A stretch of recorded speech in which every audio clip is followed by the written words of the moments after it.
you seriously think that he might still be alive? I would say that Tupac, you never know.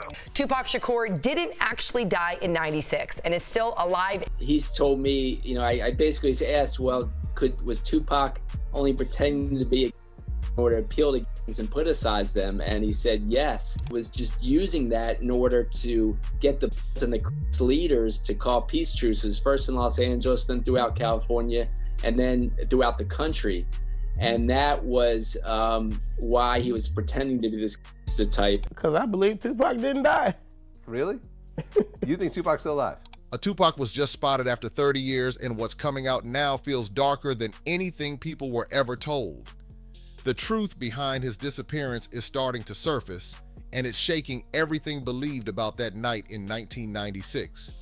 What's unfolding now feels dangerous, like something hidden for decades is finally breaking through. He put out in his music that he wanted people to believe this, that he was still alive. So I don't know if let him rest is the right term. I think Tupac's liking this from wherever he's at, yeah. Something about the death of Tupac Shakur never sat right, and the deeper this story goes, the harder it becomes to ignore that feeling. Officially, he was pronounced dead on September 13th, 1996 at exactly 4:03 p.m. That timestamp became history, repeated in headlines, documentaries, and police records. But behind that clean, final moment, the timeline starts to feel unstable. He was shot on September 7th, which means there were 6 full days in the hospital where everything should have been carefully documented. Instead, those days are filled with contradictions. End it later. This newly released evidence showing never-before-seen details in a case that's cracked wide open some 27 years later. He was just an intellectual prodigy. Some witnesses claimed his condition was improving. Others said he was barely holding on from the moment he arrived. That kind of difference is not small. It suggests confusion or something being controlled. Then comes the cremation. Reports say his body was cremated within 24 hours of his death. For an artist of his level, with global attention and millions grieving, that speed feels unnatural. There was no extended public viewing, no prolonged confirmation process, nothing that allowed people to fully process what had happened. It was fast, quiet, and final. Well, a shocking surprise for one Henderson resident when he found out a house near his home was being searched Monday night in the nearly 30-year-old murder case of rapper Tupac Shakur. And then there are the missing hospital records. Between September 8th and September 10th, documentation becomes unclear.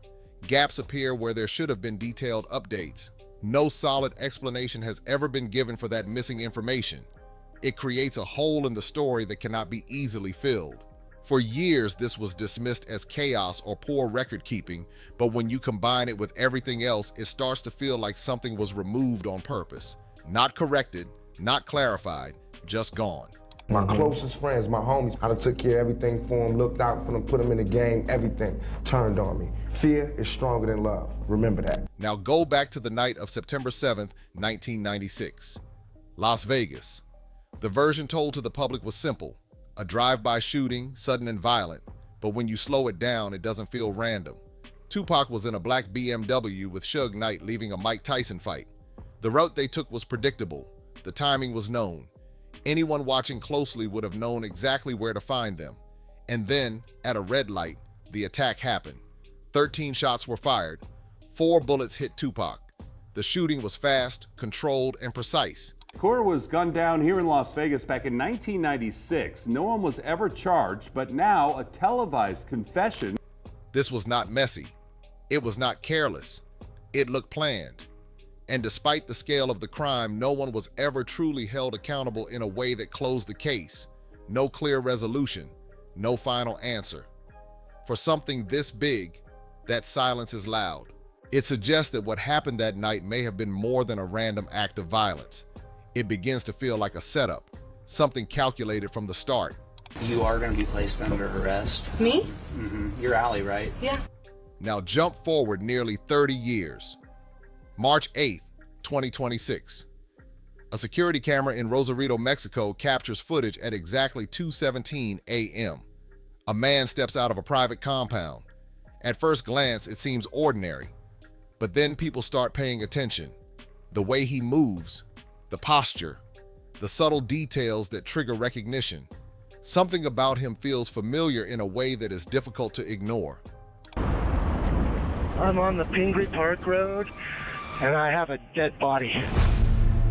They did find a body. What? It was one clean cut very deeply into his neck, from left to right. The footage is analyzed using facial recognition software. The result comes back with a 92.7% match to Tupac. That number changes everything. Within 72 hours, the video reached over 52 million views. It spreads across the world, pulling attention from everywhere. People are not just curious, they are shaken. Because this is not a random street video. The location matters. This was a secure compound, private and guarded. The kind of place associated with protection, not chance encounters. Keep walking back, take a step to your left, step to your left. She went to his home today to find out more about his neighborhood and what it feels like to be so close to the home that may be connected to Sharku's death. Then, just days later, the situation becomes even more intense. On March 11th, a 17-page document leaked online. It is not presented as a theory or speculation.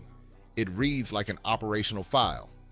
The document describes a covert extraction dated September 14th, 1996. That is one day after Tupac was officially declared dead. According to the file, a Category Red individual was moved under emergency protocol at exactly 3:40 a.m.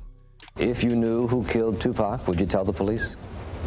Absolutely not. I don't get paid to solve homicides. The name attached to that operation is what truly shocks people. Makaveli 7. That was not just a nickname. It was an identity Tupac embraced shortly before his death. Seeing it in a document like this does not feel accidental. It feels deliberate. This newly released evidence showing never-before-seen details in a case that's cracked wide open some 27 years later. The file includes details that make the situation even harder to dismiss. It mentions unmarked vehicles, a medical transport unit that never appeared in any official record, and movements that were not logged anywhere publicly. It is as if an entire operation existed outside the system, hidden, controlled, and carefully executed. Even more disturbing are the coordinates embedded in the file data, pointing toward a restricted airstrip in Nevada. Nearly 13 hours of body-worn camera video obtained first. That suggests planning at a level far beyond a spontaneous reaction. This was not about saving someone in the moment.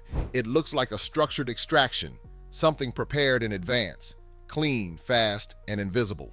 I didn't really look up to Tupac. I wasn't his fan, right? I wasn't his friend. He was just an ordinary person to me. At this point, the entire narrative begins to shift.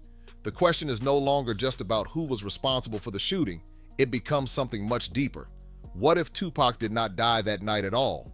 What if he survived and was removed before the public even understood what had happened? The man charged in Tupac Shakur's murder is speaking out from behind bars for the first time. Dwayne Keefe D. Davis insists he was 300 miles away when the rapper was shot. Now he's pointing the finger at someone else. Because when you put all of this together, the rushed cremation, the missing records, the controlled timeline, the recent footage, and the Makaveli 7 document, it stops feeling like a coincidence. It starts to feel like a pattern. And patterns like this do not form by accident. I'm innocent.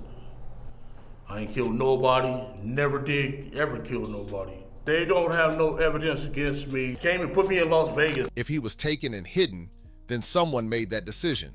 Someone kept it secret for 30 years. That level of silence requires control, power, and a reason strong enough to justify it. And now, with pieces of that story starting to surface again, it feels like something that was buried for decades is beginning to break through. And once something like that starts coming out, it does not go back quietly. The way that a camera was placed into the facility was by a correctional officer bringing it in, which was very, very not a part of their job description. Just when it feels like this story cannot get any darker, something else drops. And this one is different. This one has a voice. On March 14th, 2026, a recording appears online. No warning, no buildup, just a file spreading across platforms like wildfire. The length is specific, 3 minutes and 21 seconds. Not long enough to explain everything, but long enough to shake people completely. It kind of protects the high classification person that's placed in this unit, and it protects the person from having any interaction with any other inmate. At first, people assume it is fake. Another edit, another attempt to ride the wave. That happens all the time. But then you actually listen to it and the tone hits differently. It is calm, controlled, almost too controlled. Not emotional in the way you expect, but heavy. Every word is being chosen carefully. And then the line comes out that makes everything stop. They knew where I'd be. That wasn't random. Keith D. Davis was arrested early this morning, though the exact charge or charges he faces isn't known right now. His arrest happening just 2 months after Las Vegas police raided Davis's wife's home in Henderson, Nevada. That one sentence does damage because it cuts straight through the official story. For years, people were told it was chaos, bad luck, or a violent moment that spiraled out of control. But this voice is saying the opposite. It is saying it was planned, watched, set up in advance. You can hear the officers calling out the man living inside Dwayne Keith Davis, known as Keefy D, who has claimed he is one of only 2 surviving eyewitnesses to the murder of Tupac Shakur. And here is where things get uncomfortable. Audio experts start analyzing the recording. Not random YouTubers, not guesswork, actual professionals. They break down tone, cadence, and vocal patterns. The result comes back at an 89% match to Tupac Shakur. That is not perfect, but it is way too high to ignore. Close enough to make people pause, close enough to make people uneasy. This is the biggest development in the Tupac murder case since this all happened, since the murder happened. They never served a search warrant and, showed up at someone's house with the SWAT team back in 1996. So this is definitely, it can't be overstated. Now here is where it gets almost strange in a different way. The voice does not sound scared. That is the part that throws people off. If this is someone who survived an assassination attempt and disappeared for decades, you expect fear, you expect panic. But this voice sounds steady, like someone who has already accepted what happened a long time ago, like someone who has been sitting on this truth, waiting. And the recording hints at something even bigger. It suggests survival was not luck. It was immediate action, fast movement, almost like a plan was already in place the moment things went wrong. That shifts the entire narrative again, because now it is not just about escaping danger. It feels like someone was ready for that moment before it even happened. We should stop all this bullshit with each other, black on black crimes. It's bullshit. We need to wake up our whole community. Right when people are still trying to process that audio, another layer drops, and this one hits in a completely different way. Money, cold, traceable, undeniable numbers. Between 1997 and 2003, a total of $14.3 million moved through offshore accounts. Not small transfers, not random activity. Consistent structured movement, the kind that does not happen by accident. Investigators trace these funds through shell companies in Panama, Belize, and the Cayman Islands. These are not random locations. These are places people use when they want things hidden properly. Me having contact with him, illegal. I was never supposed to have any contact with Tupac. Remember, the judge had actually says, no one can have interaction with this celebrity because he's mandated to be highly classified. In a search warrant also obtained by ABC News, police reported they seized magazine articles, computers, hard drives, and photos from the 1990s that apparently show individuals who could have been connected to Shakur's death. And then comes the detail that makes people sit up straight. One of these companies lists a silent partner. No full name, no identity, just initials, MK. In the killing, that had been reported in the Los Angeles Times. It's interesting that now the spotlight turns toward this new suspect, Keefy D. Now that could mean anything. It could be a coincidence. It could be nothing. But in a story where Makaveli was one of the most powerful identities connected to Tupac, those 2 letters do not feel random. they feel intentional. Breaking news, an arrest has been made in connection with the Tupac Shakur murder. Las Vegas police have arrested a man on suspicion of murder in that 1996 drive-by shooting of the famous rapper. For more, let's... The company has operated quietly for years, moving money, maintaining structure, and staying under the radar. And then suddenly, in April 2004, it disappears. Shut down. Gone. No explanation. No transition. Just finished. And that timing lines up almost perfectly with old rumors that started surfacing around that same year about sightings in Cuba. Police order him out of the home and then move in to begin searching for a list of items that could tie him to the murder. The faces of officers blurred by Las Vegas police and portions of the video redacted. Now think about that for a second. This is not the pattern of someone running for a few weeks or months. This looks like long-term support. A system designed to keep someone hidden, funded, and protected for years. That is not survival on the run. That is a controlled life in the shadows. Keefe D confessed that his nephew, Orlando Anderson, fired those fatal shots. Police say Anderson was the main suspect in the murder, but never faced charges. Anderson since died. And just when it feels like the story cannot connect any deeper, something else surfaces from a completely different direction. A federal case. Quietly reopened in late 2025. No big announcement, no headlines, just movement behind the scenes. You can hear the officers calling out the man living inside, Dwayne Keith Davis, known as Keefe D, who has claimed he is one of only 2 surviving eyewitnesses to the murder of Tupac Shakur. This case is tied to the music industry in the 1990s. Not just artists, but money, influence, and connections that ran deeper than people realized at the time. For years, it stayed sealed, untouched. And then suddenly, after decades, it starts moving again. Witnesses begin cooperating. People who stayed silent for years start talking. That alone is enough to raise questions, because silence like that usually has a reason. And when it breaks, it is rarely random. So that's what I tell the story of how Tupac and I really got these pictures and photos put into this facility. Some of these claims are heavy. They suggest Tupac was not just caught in violence, they suggest he knew things. Information that made him dangerous. Not dangerous in a physical way, but dangerous in what he could expose. And if that is true, then the shooting was not just about removing a person. It was about silencing what he knew. Now everything starts connecting in a way that feels uncomfortable. The planned attack, the immediate disappearance, the hidden money, the coded identity, the sudden reopening of a federal case. It starts to look less like separate events and more like pieces of the same system.